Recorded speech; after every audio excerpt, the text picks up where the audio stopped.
अब हमें जल्द से जल्द गांव के हर घर को नल कनेक्शन से जोड़ना है। 10 साल में हमने गरीबों के लिए 11 करोड़ से ज्यादा शौचालय बनाए। अब हमें वेस्ट मैनेजमेंट से जुड़े नए लक्ष्यों को जल्द से जल्द प्राप्त करना है। कोई सोच भी नहीं सकता था कि करोड़ों गरीबों को 5 लाख रुपए तक का मुफ्त इलाज मिलेगा। अब हमें देश की जनता में न्यूट्रिशन को लेकर नए संकल्पों को सिद्ध करना है। हमारा एक ही लक्ष्य होना चाहिए, 100% कवरेज, 100% इम्पैक्ट। इसी अप्रोच ने 10 साल में 25 करोड़ लोगों को गरीबी से बाहर निकाला है। यही अप्रोच भारत को गरीबी से पूरी तरह मुक्त करेगा। साथियों, एक दौर ऐसा था जब ब्यूरोक्रेसी का रोल एक रेगुलेटर का होता था, जो इंडस्ट्रियलाइजेशन और एंटरप्रेन्योरशिप की स्पीड को कंट्रोल करती थी। इस सोच से भी देश बहुत आगे निकल चुका है। आज हम ऐसा एनवायरनमेंट क्रिएट कर रहे हैं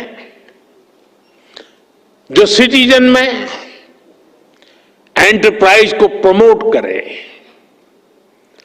और उन्हें हर बैरियर को क्रॉस करने में मदद दे। इसलिए सिविल सर्विस को एनेबलर बनाना होगा, सिर्फ रूल बुक के कीपर के रूप में ही नहीं, बल्कि ग्रोथ के फैसिलिटेटर के रूप में अपना विस्तार करना होगा। मैं आपको एमएसएमई सेक्टर का उदाहरण दूंगा।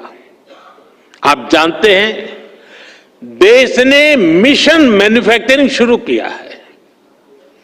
इसकी सफलता का बहुत बड़ा आधार हमारा एमएसएमई सेक्टर है। आज दुनिया में हो रहे बदलावों के बीच हमारे एमएसएमईज, स्टार्टअप्स और युवा उद्यमियों के पास एक अभूतपूर्व ऐतिहासिक अवसर है। ऐसे में ये जरूरी है कि हम ग्लोबल सप्लाई चेन में अधिक कॉम्पिटिटिव बने। हमें यह भी याद रखना है कि एमएसएमईज का कंपटीशन सिर्फ छोटे एंटरप्रेन्योर से नहीं है, इनकी प्रतिस्पर्धा पूरी दुनिया से है। अगर एक छोटे से देश में किसी इंडस्ट्री के पास हमसे बेहतर ईज ऑफ कंप्लायंसेस है, तो वो हमारे देश के स्टार्टअप का ज्यादा मजबूती से मुकाबला करेगा। इसलिए हमें ये निरंतर देखना होगा कि ग्लोबल बेस्ट प्रैक्टिसेस में हम कहां स्टैंड कर रहे हैं। भारत के इंडस्ट्री का लक्ष्य अगर ग्लोबली बेस्ट प्रोडक्ट बनाने का है, तो भारत की ब्यूरोक्रेसी का लक्ष्य दुनिया में सबसे best ease of compliances environment देने का होना चाहिए।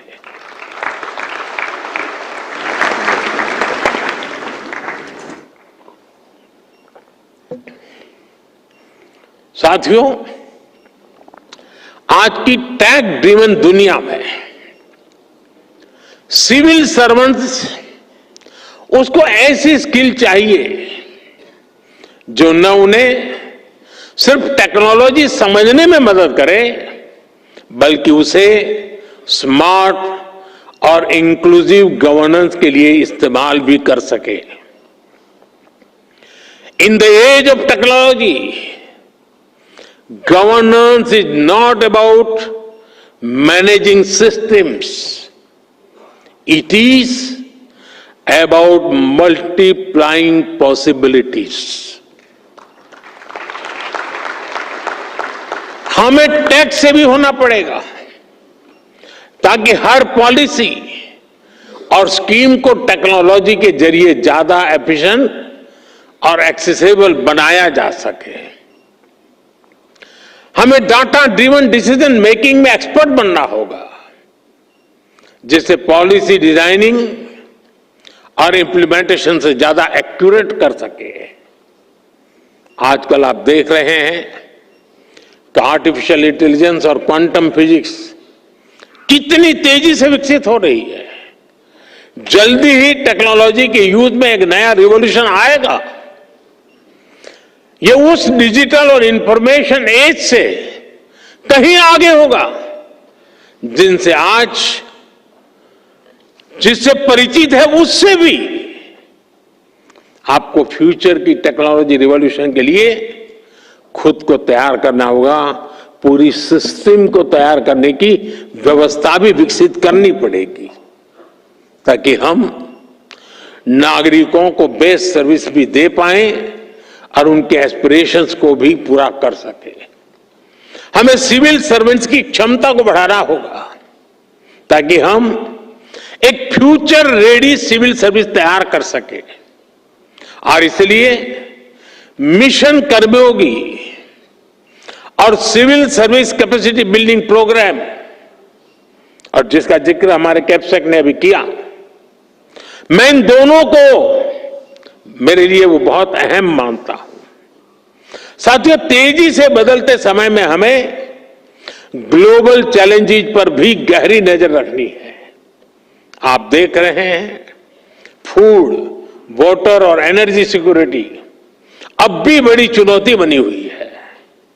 विशेष रूप से ग्लोबल साउथ के लिए यह बहुत बड़ा संकट है। लंबे समय से चल रहे संघर्षों के कारण कई देशों में हालात और मुश्किल होते जा रहे हैं।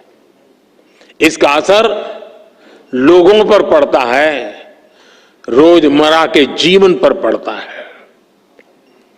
डोमेस्टिक और एक्सटर्नल पहलुओं के बीच बढ़ते इंटरकनेक्शन को हमें समझना हुए हमें अपनी रीति और रीति को बदलना होगा। हमें आगे बढ़ना होगा। क्लाइमेट चेंज हो, प्राकृतिक आपदाएं हो, महामारी हो, साइबर क्राइम के खतरे हो, सभी में एक्शन के लिए भारत को 10 कदम आगे रहना ही होगा। हमें लोकल लेवल पर स्ट्रेटेजी बनानी होगी,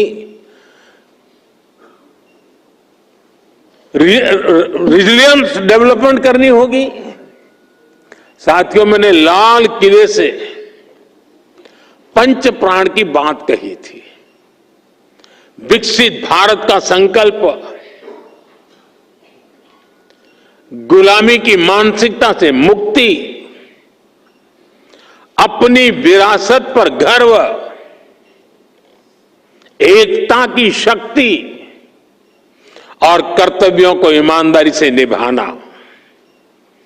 आप सभी इन पंच प्राणों के प्रमुख वाहक हैं। हर बार जब आप इंटीग्रिटी को कन्वीनियंस पर, इनोवेशन को इनर्शिया पर या सर्विस को स्टेटस पर प्राथमिकता देते हैं, तब आप राष्ट्र को आगे बढ़ाते हैं। मुझे आप पर पूरा भरोसा है। वो युवा अधिकारी जो अपनी प्रोफेशनल जर्नी में कदम रख रहे हैं, आज उन सभी से मैं एक और बात कहूंगा। समाज में कोई भी ऐसा नहीं होता है जिसके जीवन में, जिसकी सफलता में सोसाइटी का, समाज का कुछ न कुछ योगदान न हो। समाज के योगदान के बिना किसी के लिए भी एक कदम भी आगे बढ़ना मुश्किल होता है। और इसलिए हर कोई अपने अपने सामर्थ्य के हिसाब से समाज को लौटाना चाहता है। आप सभी तो बहुत भाग्यशाली हैं कि आपके पास समाज को लौटाने का इतना बड़ा अवसर आपके पास है।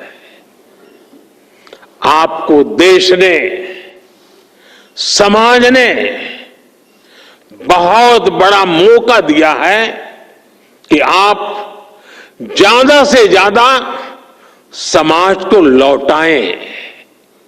साथियों, ये वक्त सिविल सर्वेंट्स के रिफॉर्म को री इमेजिन करने का है। हमें रिफॉर्म्स की पेस बढ़ानी है, स्केल भी बढ़ानी है। इंफ्रास्ट्रक्चर हो, रिन्यूएबल एनर्जी के लक्ष्य हो, इंटरनल सिक्योरिटी की बात हो, करप्शन को खत्म करने का हमारा मिशन हो, सोशल वेलफेयर स्कीम्स हो, ओलंपिक्स से जुड़े, स्पोर्ट्स से जुड़े लक्ष्य हो, हर सेक्टर में हमें नए रिफॉर्म्स करने हैं।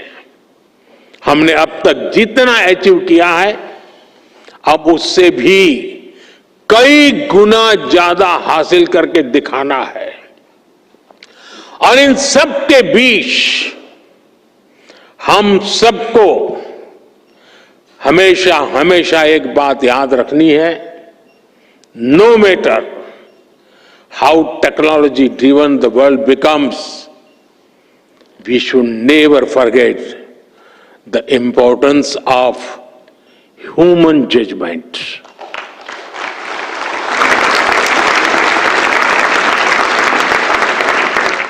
संवेदनशील रहिए, गरीब की आवाज सुनिए, गरीब की तकलीफ समझिए, उनका समाधान करना अपनी प्राथमिकता बनाइए। जैसे अतिथि देवो भव होता है, वैसे ही नागरिक देवो भव, इस मंत्र को लेकर के हमें चलना है।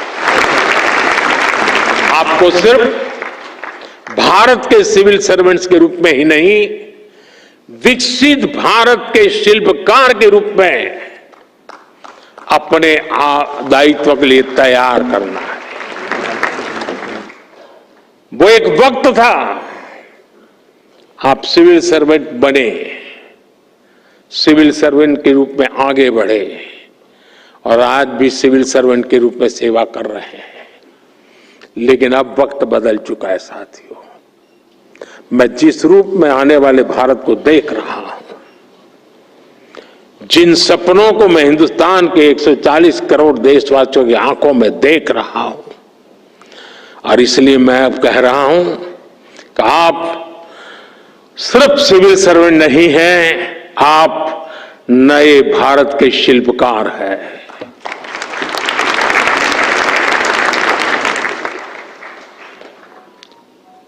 शिल्पकार का उस दायित्व निभाने के लिए हम स्वयं को सक्षम बनाएं, हम समय को लक्ष्य के लिए समर्पित करें,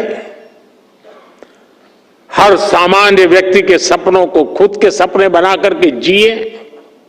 आप देखिए, विकसित भारत आपकी आंखों के सामने आप देख पाएंगे।